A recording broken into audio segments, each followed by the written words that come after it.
여행객이시군요. 저는 여러분을 니닉 세계로 안내할 가이드, 호기심 많은 잭입니다. 새로운 세계로 오신 만큼 낯선 말들을 많이 듣게 되실 거예요. 여러분, 하늘에 다다르기를 맨 처음 생각한 것은 곤충도 날짐승도 사람도 아닌 나무였다는 것 아시나요? 니닉에는 아주 키가 큰 나무가 하나 있었어요. 나무는 꿈을 꿀 줄 알았고 처음 뿌리 내린 한자리에서 영겁의 세월 동안 하늘을 향해 자신의 꿈 이야기를 들려주었죠.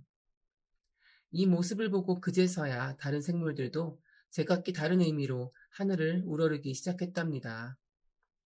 아라스날 새의 특별한 능력도 이 수다스런 나무로부터 전해진 것 아닐까요? 그 깃으로 글을 쓰면 이야기가 끊이지 않고 술술 써진다는 신비로운 새, 아라스날이 이 나무의 가지에 앉아 쉬어갔다고 하지요. 그러던 어느 날, 우르릉 하고 하늘이 뒤틀리며 큰 벼락이 나무에 내리꽂혔고, 그 긴 세월이 무색하게 나무는 뿌리만 남기고 다 타버리고 말았답니다. 그런데 신기하게도 황량한 그 자리에 호련히 거대한 탑이 나타났습니다.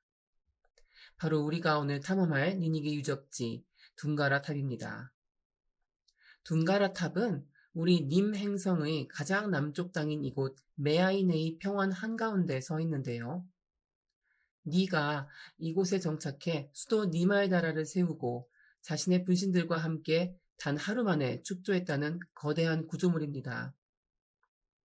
니는 이웃별에 살던 민우의 화신인데 우주 격변통에 자신의 짝인 칼을 잃고 님에 흘러 들어왔어요. 어디 있을지 모를 잃어버린 반쪽에게 내가 여기서 기다리고 있다. 나를 찾아다오. 이렇게 알리려는 뜻으로 탑을 세운 거죠. 탑이 완성된 직후 니는 어디론가 사라지고 니의 분신 중 하나인 님벨이 그 의지를 이어받아 탑의 꼭대기에 거처하며 탑을 지켰다고 합니다.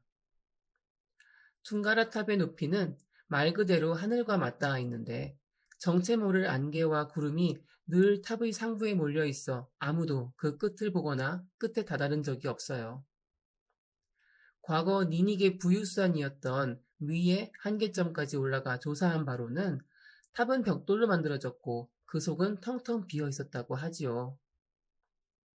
그 옛날 이 높은 탑이 어떻게 하루아침에 세워질 수 있었는지, 또 어떻게 수차례의 우주 격변을 겪고도 무너지지 않았는지는 여전히 의문으로 남아 있어요. 지금부터 이 탑의 숨겨진 힘에 대해 얘기해 드릴 텐데요. 두 번째 우주 격변이 일어나기 얼마 전, 난데없이 강한 번개가 또 한 번 메아이네이를 내리쳤습니다. 이 둔가라 탑이 과거 그 자리에 있던 나무와 똑같이 번개를 맞게 되었어요. 그런데 놀랍게도 탑은 피해를 입기는커녕 그 번개로 인해 마치 시동이라도 걸린 것처럼 우웅우웅 울리기 시작했어요. 그리고 순식간에 탑의 주변에 활짝 별의 문이 피었습니다. 별의 문은 시공간을 넘나들 수 있게 해주는 통로인데 그 모양이 꼭 만개한 오드나타 꽃을 닮았다 해서 오드나타라 불렸습니다.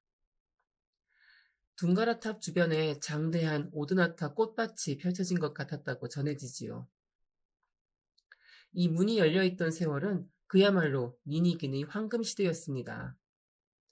보실, 빌타리트, 슈르팜의 조상들과 킴메시, 달파 유랑 부족도 이때 오드나타를 통해 이 구릉지대로 건너와 님에 정착했다고 합니다. 저 먼 다른 우주로부터 텔레노와 라오가 별들의 문지기들을 이끌고 왔다는 이야기도 있습니다. 탑이 작동을 멈춘 지금 우리 후세들은 이 신비한 문이 어떻게 작동하는지, 시공간 이동이 어떤 느낌일지 그저 상상할 수밖에 없겠죠. 니는 자신의 염원 외에도 세상의 많은 비밀을 탑 속에 숨겨놓았다고 전해집니다. 님벨은 이 비밀을 암시하는 이야기를 지어서 오랜 세월 구전되도록 했는데요. 이 설화는 얼마만큼의 사실을 바탕으로 하는지 추측이 난무해서 사람들의 호기심을 자극하죠. 구전된 이야기는 여러 가닥으로 변형되기 일쑤였고 특히 킴메시와 달파 부족은 님에 정착한 후 이 설화에 독자적으로 살을 붙여 아주 다른 이야기처럼 각색했어요. 자, 탑을 둘러보시는 동안 여러분은 6명의 이야기꾼을 만나실 겁니다. 과거 니니기의 시조는 님벨 외에도 오르골, 슈레스, 뮤, 이라, 모르쇠 이렇게 모두 6인데요. 6쌍둥이라 불리는 이들은 또 그들 윗대의 의식을 6가지로 나누어 가졌다고 볼 수 있죠. 이야기꾼들은 이들 6의 관점으로 서로 다르게 해석한 둥가라탑의 설화나 관련 이야기를 생생하게 들려드릴 거예요. 이야기를 모두 듣고 나면 둥가라탑의 역사적 배경에 대해 더 입체적으로 이해할 수 있을 겁니다. 자, 그럼 둥가라탑을 둘러싼 이야기 보따리를 풀어보도록 하죠.